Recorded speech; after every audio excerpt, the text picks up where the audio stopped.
Abra sua Bíblia comigo, primeiramente em Mateus, capítulo 8, versículo 23.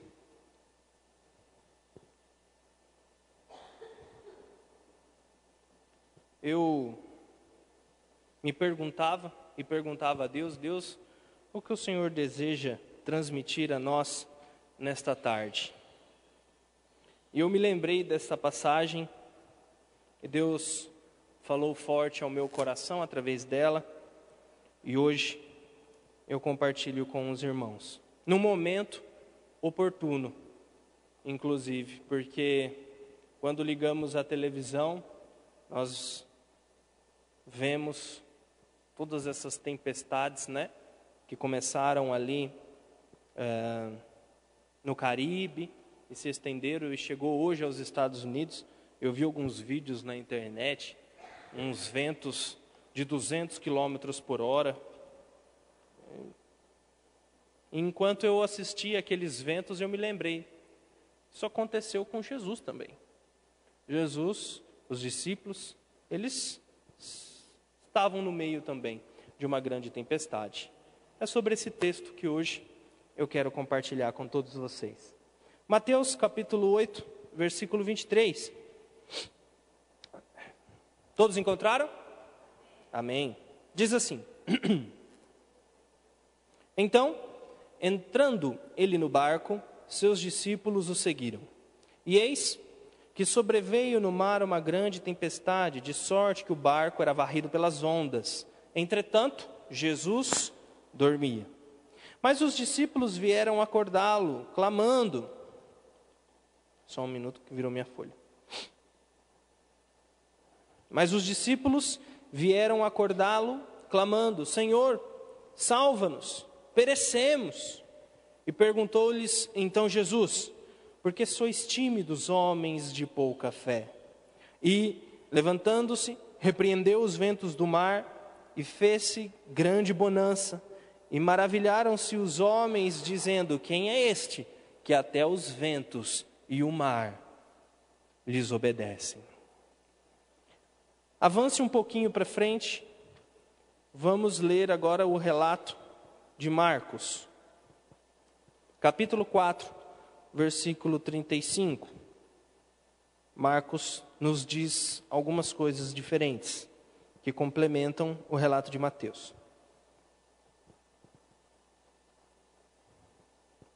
Pronto?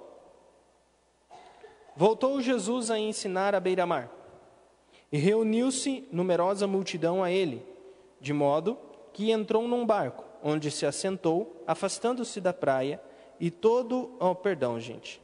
Eu comecei a ler do versículo 4, é para ler o 35. Vamos para o 35. Eu estava lendo no versículo 1, capítulo 4, 1, inteiro, até chegar no versículo 35. Naquele dia, sendo já tarde, disse-lhes Jesus: Passemos para outra margem. E eles, despedindo a multidão, o levaram assim como estava no barco, e os outros barcos o seguiram. Ora, levantou-se grande temporal de vento, e as ondas se arremessavam contra o barco, de modo que o mesmo já estava a encher-se de água. E Jesus estava na popa, dormindo sobre o travesseiro. Eles o despertaram e disseram: Mestre, não te importa que perecemos? E ele, despertando, repreendeu o vento e disse ao mar: Acalma-te, emudece. O vento se aquietou e fez-se grande bonança.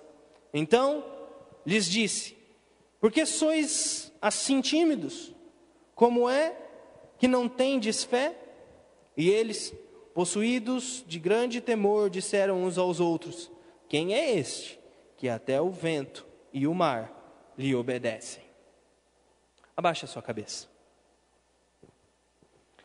Senhor Deus, nos colocamos hoje com nossas cabeças baixas diante de Ti e te pedimos que o Senhor fale conosco, que a Tua palavra se revele a nós de forma poderosa.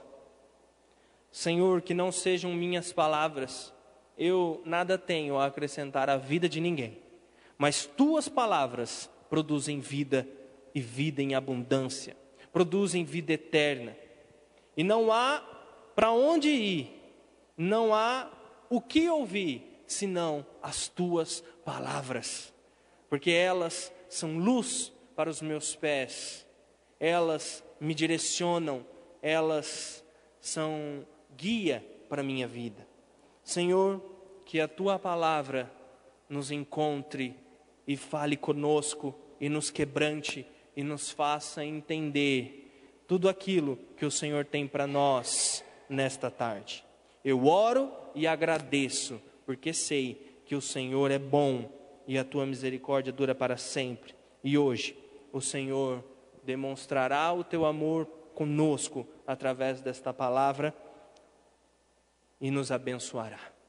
Em nome de Jesus. Amém. Amém?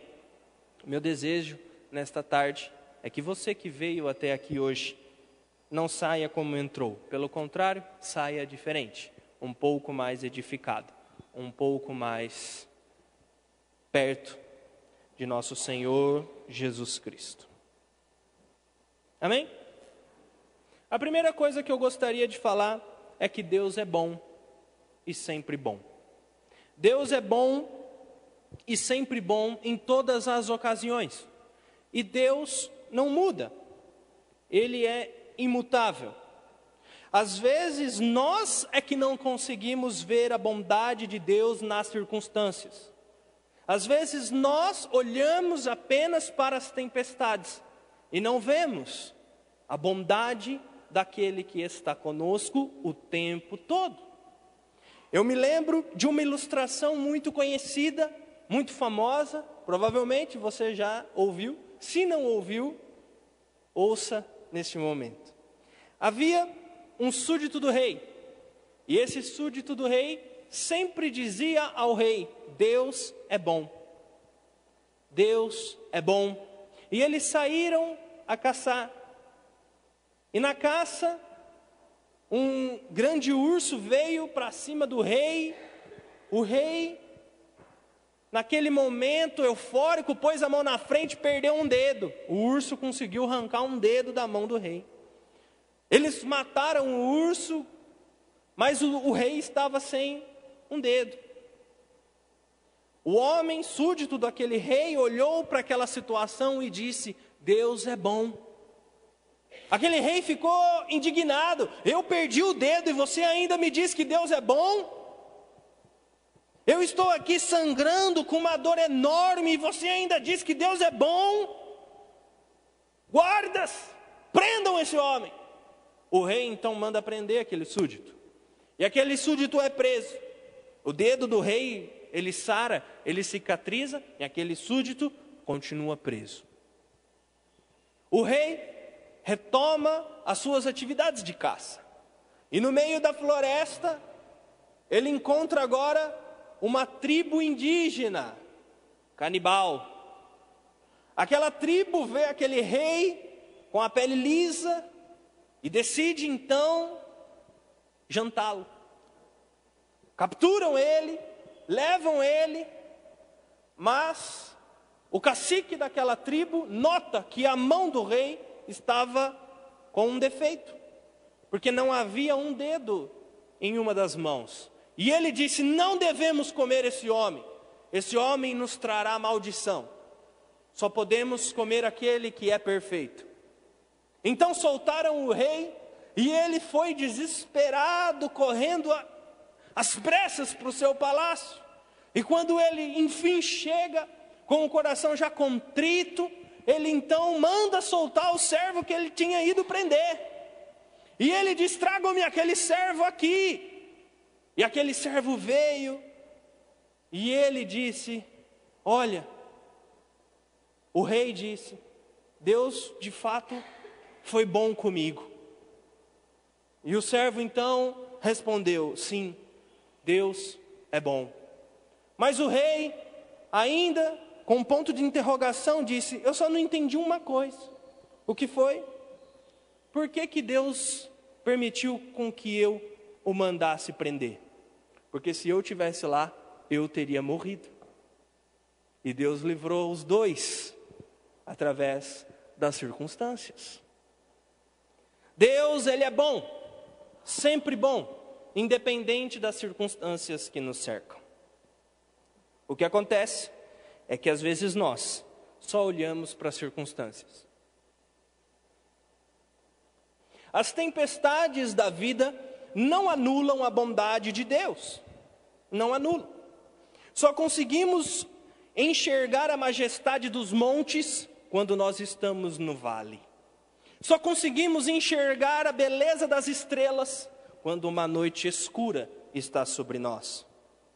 E não diferente disso, é aquele texto que diz melhor é estar em um velório do que numa casa onde há festa, porque na casa onde há festa todo mundo faz o que quer, mas na casa onde há velório todo mundo pensa e reflete e melhora a vida.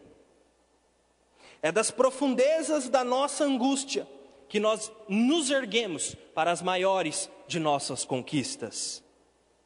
Basicamente, é sobre isso que eu quero falar nessa tarde. Mas primeiro eu gostaria de dar o contexto da passagem que nós acabamos de ler. Jesus, ele tinha passado o dia todo à beira-mar. A multidão o espremendo e ele ensinando acerca do reino de Deus. E ele ensinando e ensinando e ensinando o dia todo. Ao final da tarde, ele deu uma ordem para os seus discípulos, para que entrassem no barco, para que se passassem, então agora para o outro lado do mar da Galileia. Do outro lado ficava uma região chamada de Gadara. Ali havia um homem muito possesso. A Bíblia se refere a ele como o endemoniado gadareno, ou o endemoniado de Gadara. E Cristo diz a todos, olha, passemos então para o lado de lá. E à tarde, Cristo havia pregado o dia todo, e os barcos então, apenas Marcos diz que foram vários barcos, provavelmente 100 e poucos discípulos que viviam perto dele, o seguindo, e os barcos começam então a travessia. O mar da Galileia não é um mar muito grande, ele é um mar que tem aproximadamente 20 e poucos quilômetros de extensão, mas a largura dele é apenas, creio que 15 quilômetros, alguma coisa assim. Era um mar, um lago grande, se assim poderia dizer. Jesus estava cansado de todo aquele dia agitado, e Jesus dorme naquele barco. Enquanto Jesus dormia, uma enorme tempestade, repentina e momentânea, sobrevém sobre todos. As ondas se levantam, os ventos se aceleram, e aquele barco que navegava com calma agora se vê no meio de uma turbulência inacreditável. O que antes era paz e motivo para descanso e tranquilidade depois de um dia cheio, agora era motivo de alarme. Vamos afundar, o barco vai capotar, não há mais jeito, não há mais jeito. A tempestade é muito forte. E Jesus dormindo no barco. Os discípulos apavorados tomaram uma atitude e foram chamar a Jesus. E chamaram Jesus, Jesus, acorda. Será que você não se importa que a gente morra porque você dorme? Será que você não está vendo o que está acontecendo? Jesus acorda. Como quem diz, nossa gente, eu estou descansando. Descansando, vocês vêm aqui e me acordam. E Jesus ainda repreende os discípulos, homens de pouca fé. Jesus naquele momento se mostra o Filho de Deus. Quando ele dorme, né, ele se mostra um homem. Quando ele acorda, ele se mostra já o Filho de Deus. Jesus era tanto homem quanto Deus. E ele naquele momento, ele se levanta e ele dá ordem aos ventos, cessem. E dá ordem ao mar, e o mar se acalma. E os discípulos ficam todos espantados e maravilhados, dizendo uns aos outros, quem é esse que até o vento e o mar os obedece? Quem é esse? Ele repreendeu o vento, ele repreendeu o mar, e ele também repreendeu os discípulos, que estavam apavorados, com a fúria dos ventos, e eles então ficaram maravilhados diante do milagre. Eu quero fazer apenas 3 tópicos. Como são as tempestades na nossa vida, os conflitos que enfrentamos diante de uma tempestade e, por fim, as 3 grandes perguntas que são feitas diante de uma tempestade. Em primeiro lugar, como são as tempestades na nossa vida? O primeiro ponto que eu gostaria de dizer é que as tempestades na nossa vida são inesperadas. Ninguém espera por uma tempestade, a não ser nos dias de hoje, não é mesmo? Estou falando agora de clima mesmo. Os Estados Unidos lá recebeu o alerta do furacão, rapidamente os mercados já se esvaziaram com as águas, o suprimento, todo mundo se preparando.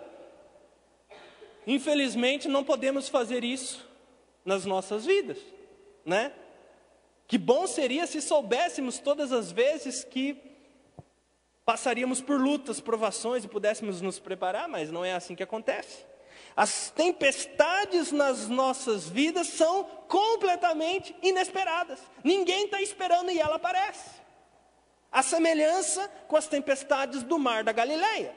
O Mar da Galileia, agora aqui eu tenho anotado os parâmetros certinhos. Ele tem 21 quilômetros de comprimento por 14 quilômetros de largura. Ele fica 220 metros abaixo do nível do mar Mediterrâneo.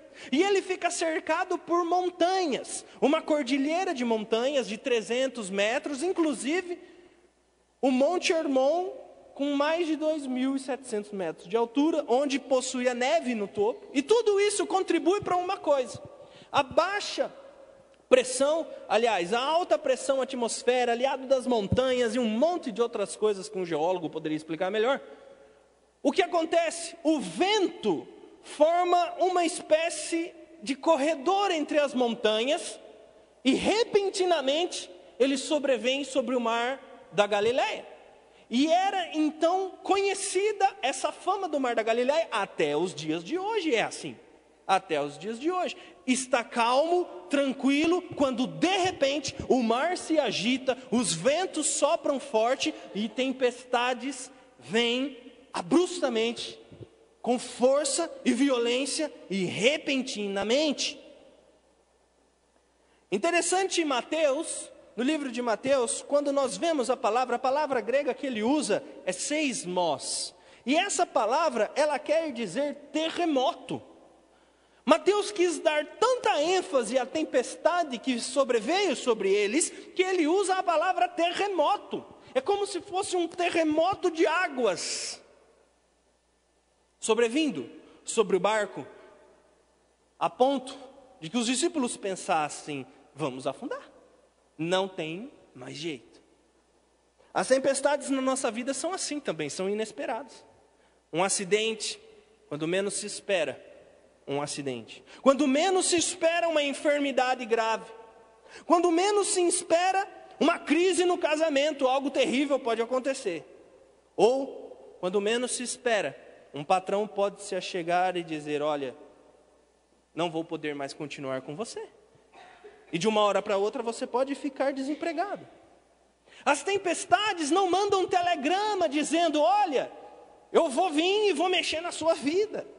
Quem dera se fosse assim. Mas nós, como seguidores de Cristo, devemos estar sempre preparados para as tempestades que certamente virão sobre nós. Em primeiro lugar, então, acerca das tempestades, elas são inesperadas. Em segundo lugar, elas são perigosas. Mateus então vai dizer que o barco era varrido pelas ondas. Marcos vai dizer que se levantou um grande temporal de vento e ondas que se arremessavam contra o barco, de modo que o mesmo estava a se encher de água. Lucas também relata esse acontecimento e ele diz que sobreveio uma tempestade de vento no lago, correndo eles um perigo de naufragar. E as tempestades da vida também são assim. Elas são ameaçadoras. Elas são perigosas, elas produzem abalos na nossa vida. Às vezes um casamento que foi construído com amor, agora se vê no meio da tempestade da infidelidade conjugal. Um sonho que foi nutrido com muita força e preocupação pode se tornar um problema e uma tempestade terrível na vida daquele que sonha. De repente, diante de uma doença incurável, toda a família se abala. Um acidente trágico que ceifa a vida de alguém que ainda possuía muito vigor. Ou um divórcio traumático que faz com que os filhos fiquem amargurados.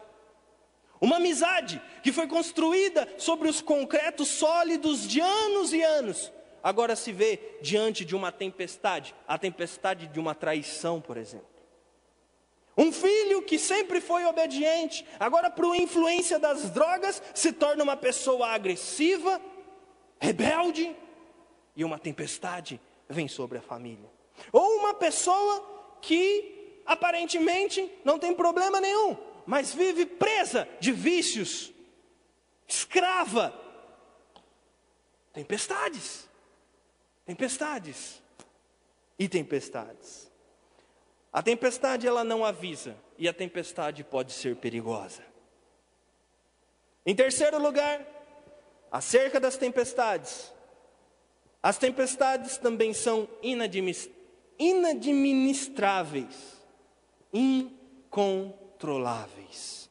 Os discípulos, creio que tentaram fazer tudo o que fora possível, mas eles não tinham controle sobre o vento, eles não tinham controle sobre as ondas, e aquelas ondas vinham e revinham, e talvez eles pudessem até tentar falar uns com os outros: olha, puxa aquela corda, olha, equilibra aquele lado, jogue aquela água para fora, mas era algo irremediável, não haveria jeito mais.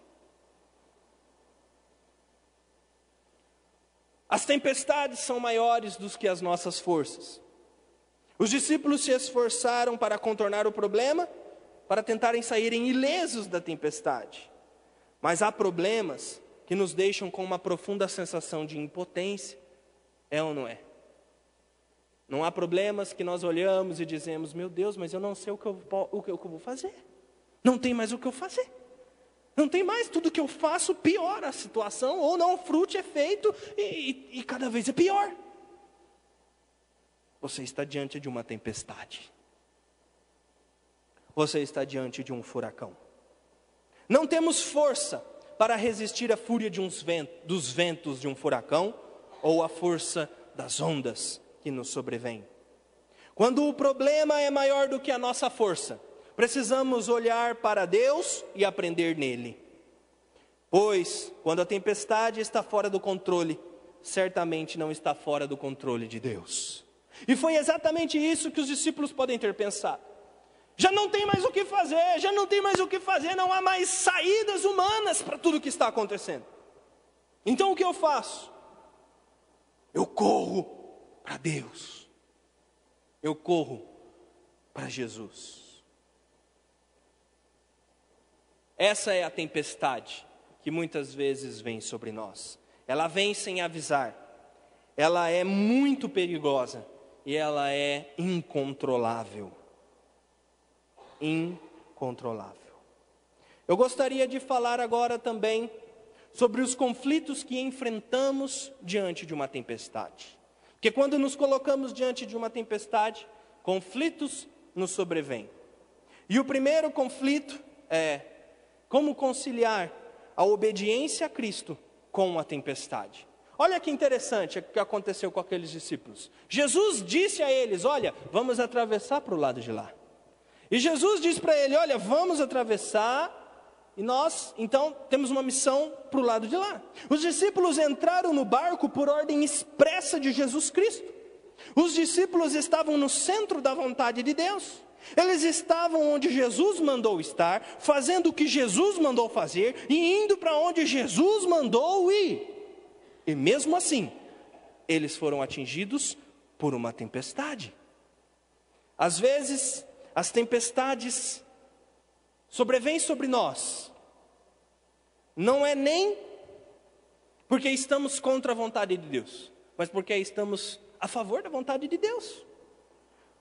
Às vezes a tempestade pode vir porque eu digo não a uma proposta indecente Às vezes a tempestade pode vir porque eu prefiro me manter íntegro do que ser um corrupto na minha empresa. Às vezes a tempestade pode vir porque eu prefiro dizer não ao pecado do que sim ao pecado. Há momentos em que sofremos não porque estamos na contramão, mas porque andamos no caminho direito. O mundo odiou a Cristo e também vai nos odiar. Seremos perseguidos apenas porque vivemos na luz. Esse é o primeiro conflito. O segundo conflito: como conciliar a tempestade com a presença de Jesus. O fato de Jesus estar conosco no barco não nos poupa das tempestades. O fato de Cristo estar conosco no nosso barco não nos livra dos males que estamos sujeitos. É por isso que todos nós podemos passar dificuldades. Podemos ter problemas financeiros. Podemos perder alguém a quem amamos. Podemos enfrentar 1 milhão de situações e de tempestade. Ser cristão não é viver numa redoma de vidro. Ser cristão não é viver numa estufa espiritual. A tempestade ajudou os discípulos a entenderem que nós podemos confiar em Jesus, mesmo no meio da tempestade. Quando a tempestade nos vem, quando os problemas e as dificuldades parecem não ter saída, mesmo assim, devemos e precisamos confiar em Jesus Cristo. Em terceiro lugar, terceiro conflito: como conciliar a tempestade com o sono de Jesus Cristo. Eu imagino que esse talvez seja um dos maiores dilemas dos discípulos, né? Um dos maiores dramas naquela ocasião. O fato de Cristo estar dormindo durante uma tempestade. E muitas vezes nós também pensamos assim. Onde Cristo estava quando veio aquele acidente? Onde Cristo estava quando eu fiquei com aquela doença grave? Onde Cristo estava quando o meu casamento foi destruído? O que estava acontecendo? Por que ninguém intervém? Será que Cristo dorme? Onde Cristo está quando vêm as tempestades? O que essa passagem nos ensina é que quem pensa dessa forma, nada mais, nada menos, está demonstrando que não tem uma fé madura em Jesus Cristo. O que nos faz pensar assim é a nossa falta de fé em Deus. É a nossa falta de fé de que Deus tem sempre o melhor para nós. Lembram-se que eu disse no começo: Deus é bom e sempre bom. Quando não acreditamos nisso, ou quando duvidamos da palavra de Deus, abrimos brecha para pensarmos pensamentos como esse. Meus irmãos, nós podemos sim crer na palavra de Deus de forma integral, de forma completa. Inclusive no Salmos 23, que diz que o Senhor é o meu pastor e nada me faltará. Que me faz repousar em pastos verdejantes e leva-me para junto das águas de descanso. Refrigera minha alma e guia pelas veredas de justiça. E olha o versículo 4. Ainda que eu ande pelo vale da sombra e da morte, não temerei mal algum, porque tu estás comigo, o teu bordão e o teu cajado me consolam.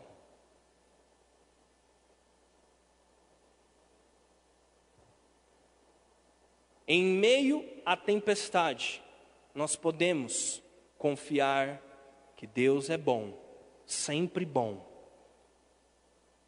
e que todas as coisas cooperam para o bem daqueles que amam a Deus. Nós podemos também crer e ter paz no coração. Paz em meio às tribulações e lutas do dia a dia.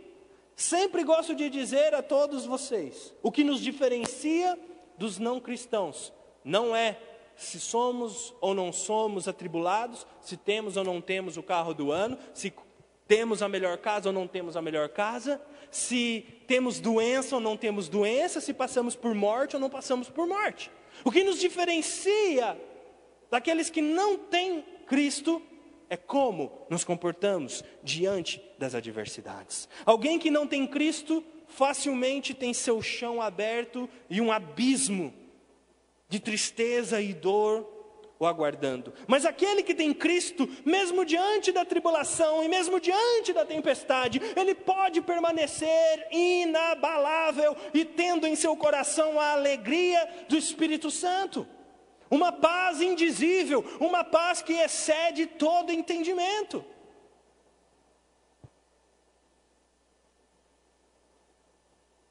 Gostaria também de dizer as 3 perguntas que são feitas durante uma tempestade, com base no texto que nós lemos. Esse texto ele nos apresenta 3 perguntas, e todas são bem instrutivas. E aqui nós podemos entender um pouco do ensino da tempestade. A tempestade nos ensina. Sempre que passamos por uma tempestade, podemos sair de lá mais fortes, mais resistentes, mais crentes. É ou não é verdade? É verdade. A primeira frase é dos discípulos. Eles viram para Jesus, enquanto acordavam Jesus, e eles dizem: Mestre, não te importa que perecemos? Não te importa? Será que você não se importa conosco? Nós estamos aqui sofrendo, correndo risco de naufrágio. Será que o Senhor não se importa? Esse grito nos mostra o medo que a tempestade causa no ser humano. Isso é inevitável. Sempre diante de uma tempestade, o ser humano fica repleto de medo. O coração se contrai, a mente foca só naquilo.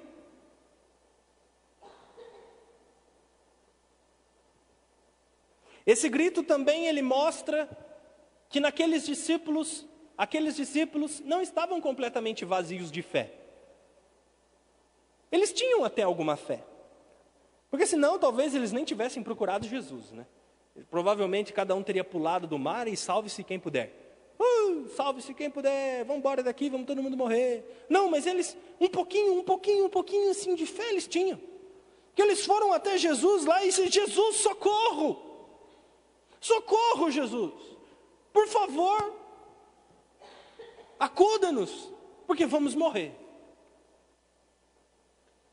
Essa frase também revela uma fé deficiente. Ela revela que há um pouquinho de fé, mas essa fé é deficiente. Porque se essa fé fosse madura, os discípulos não teriam se entregue ao desespero e à agonia e ao pânico. Havia pânico ali. Eles não sabiam para onde ir, eles estavam desesperados.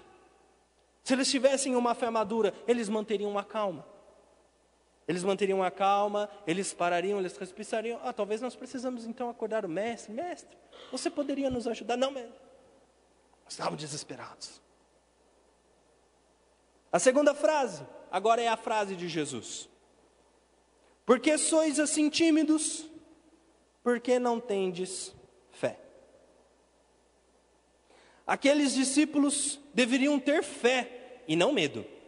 Eles deveriam ter em seus corações fé genuína e verdadeira. Eles tinham motivos para ter fé e não para ficarem em pânico. Eles não tinham motivos para ficarem em pânico. Afinal, eles já tinham visto tantas coisas de Cristo. Cristo tinha passado o dia ensinando eles e fazendo milagres e curando e não tinham motivos. E eles deveriam ter fé. Primeiro, porque Cristo havia prometido a eles: olha, vamos para o lado de lá. Se Cristo nos mandou ir para o lado de lá, nós vamos para o lado de lá. É interessante que eu entendo que Cristo não nos promete uma viagem tranquila, mas Ele nos promete uma chegada correta, uma chegada com certeza. Ele não promete uma viagem tranquila. Olha, pode ter tempestade, pode ter tribulação, mas a chegada é certeza. A chegada é certeza. Jesus não promete uma viagem calma e fácil, mas garante a chegada certa e segura. Jesus não nos promete ausência de luta, mas vitória garantida. E por isso, aqueles discípulos deveriam ter tido fé e não terem vacilado em meio à tempestade. Em segundo lugar, eles deveriam ter fé pela própria presença de Cristo Jesus. As tempestades virão e elas podem ser muito maior do que nossas forças. Mas o Senhor do céu e da terra prometeu estar conosco sempre. E Ele é o nosso refúgio. Ele é o nosso libertador. Sendo Ele sempre o nosso guia e protetor, de nada precisamos temer. Não precisamos temer nenhum mal. E o terceiro motivo por aqueles discípulos terem motivos para terem fé é o poder de Jesus. O poder de Jesus. Jesus é aquele que estava no barco com os discípulos. Ele não é apenas um homem, mas Ele é o Criador de todo o mundo e natureza. As leis da natureza estão em suas mãos e Ele controla o universo todo. A natureza ouve a sua voz e o obedece. Seguimos ao Senhor que tem todo o poder e autoridade no céu e na terra. Ele trabalha em nosso favor. Ele conheceu e nos amou antes da fundação do mundo.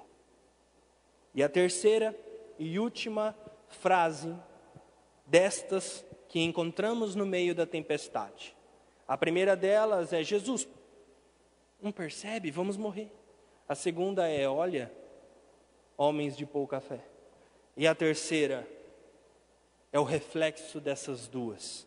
Quem é este que até o vento e o mar lhe obedecem? Irmãos, irmãs, as tempestades nos ensinam.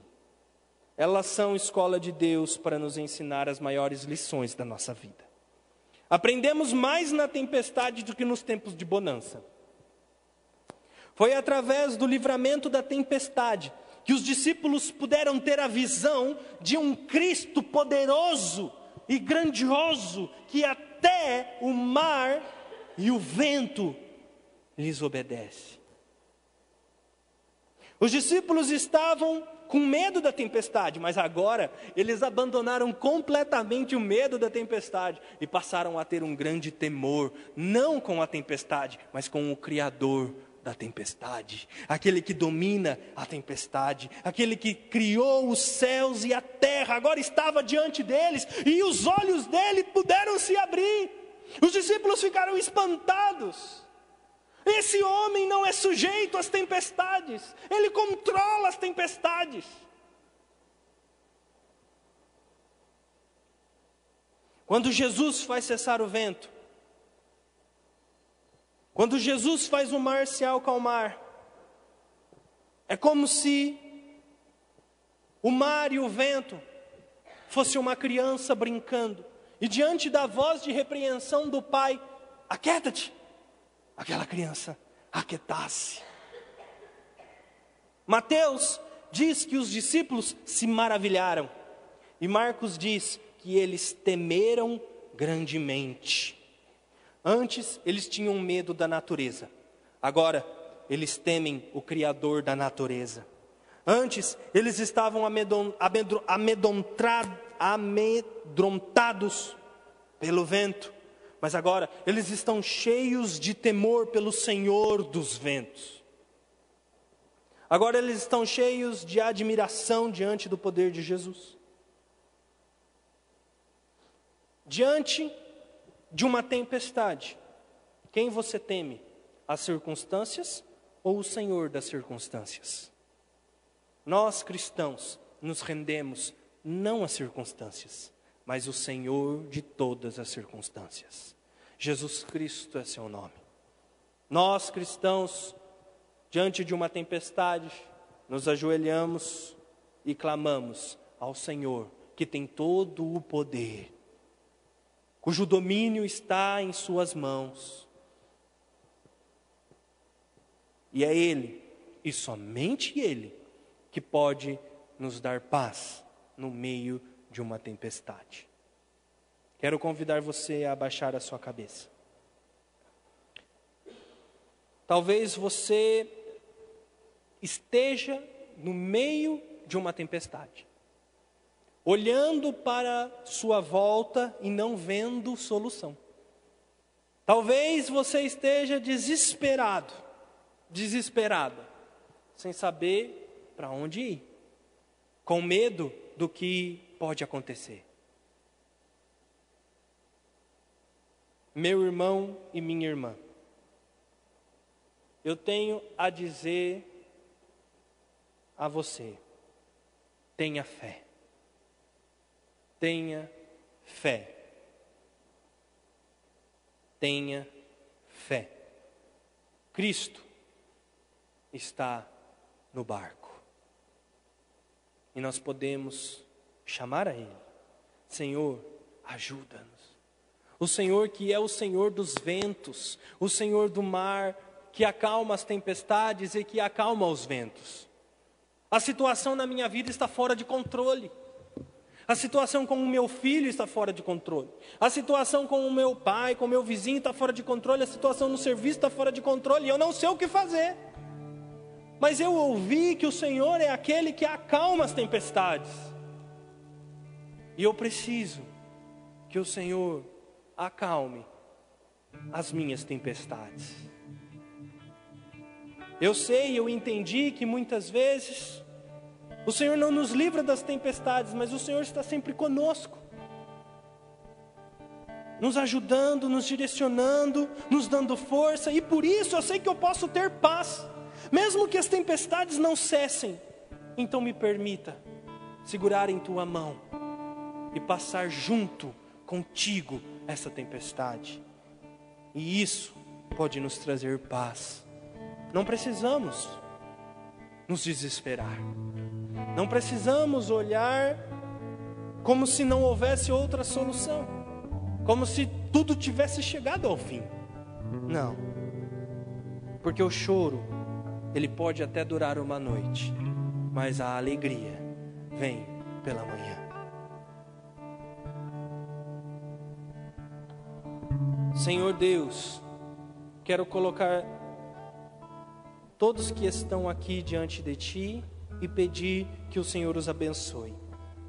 Que o Senhor Deus verdadeiramente fale com todos, que eles possam encontrar forças para buscarem a Ti, para orarem, para clamarem, e que eles entendam que o Senhor é bom, sempre bom em todas as circunstâncias, e que mesmo diante das tempestades o Senhor continua sendo bom, e mesmo diante de tudo e até mesmo dos meus pensamentos, o Senhor continua sendo bom. Senhor Deus, abençoa-os e guarda-os, livra-os de todo mal, e não permita que as tempestades desviem eles dos teus caminhos. Fortaleça os pés deles, para que ninguém os tire do caminho. Fortaleça a fé deles, para que eles possam ter firmeza em Cristo em meio à tempestade.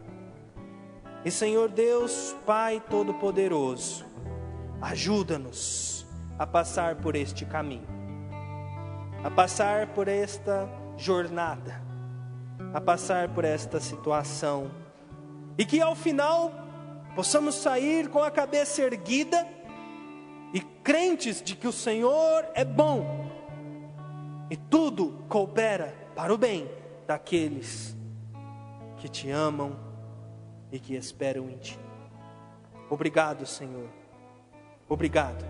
E que ao final de tudo possamos então dizer a todos que nós ficamos de frente com aquele que até os ventos e o mar lhe obedecem. Senhor Deus, nós entregamos tudo em Tuas mãos, em nome de Jesus, amém. Que Deus te abençoe e te guarde, em nome de Jesus. Será que podemos dizer juntos: em paz me deitarei e dormirei? Por quê? Porque só Tu, Senhor, me faz habitar em segurança. Vá em paz, que Deus te abençoe. E até semana que vem.